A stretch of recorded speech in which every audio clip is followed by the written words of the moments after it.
akhir ini. Real, konkret, rencana Anda terhadap reformasi lembaga kepolisian. Akan Anda apakan polisi kalau Anda dapat kekuasaan?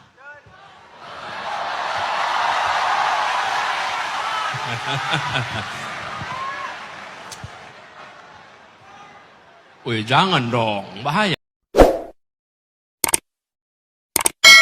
Ya kalau bubar. Masa bubar? Gini, kita membutuhkan kepolisian yang akuntabel, transparan, bersih. Dan menurut saya langkah nomor 1 adalah memperbaiki mekanisme akuntabilitas di dalam kepolisian.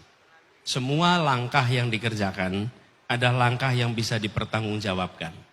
Ada transparansi atas semua yang dilakukan. Mengapa? Karena adalah institusi publik. Dan institusi publik itu adalah transparansi.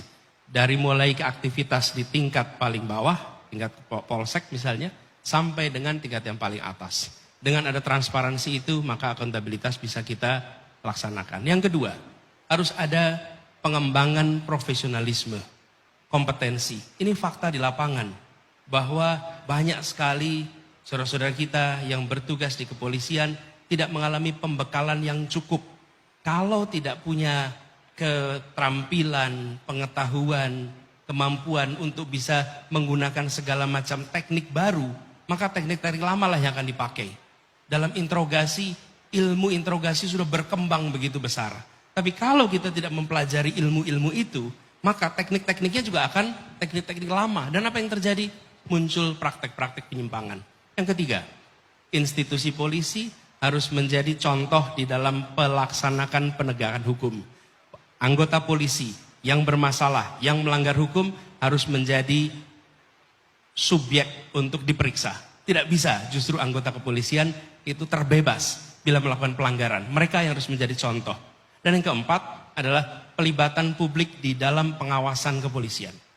Kepolisian seperti juga badan-badan yang lain harus bisa diawasi. Dan salah satunya mungkin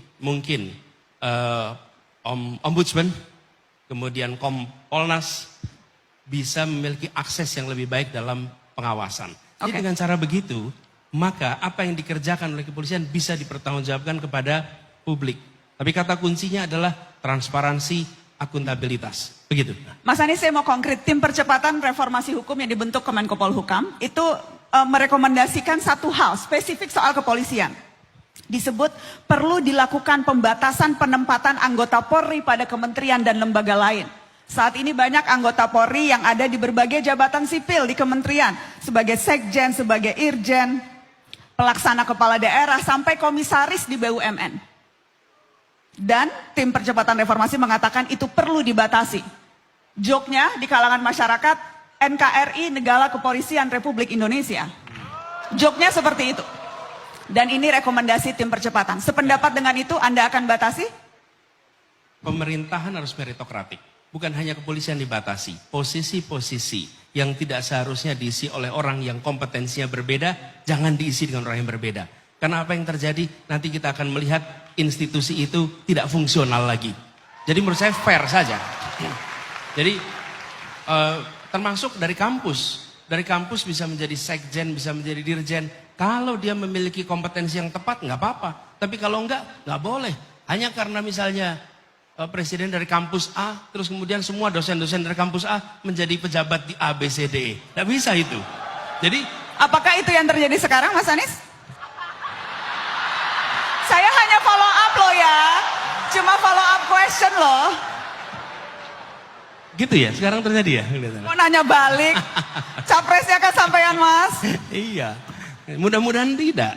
Saya nggak punya data persisnya tentang kampus, tapi intinya adalah harus ada kompetensi, relevansi, integritas. Kalau ada itu go ahead, kalau tidak ada janganlah.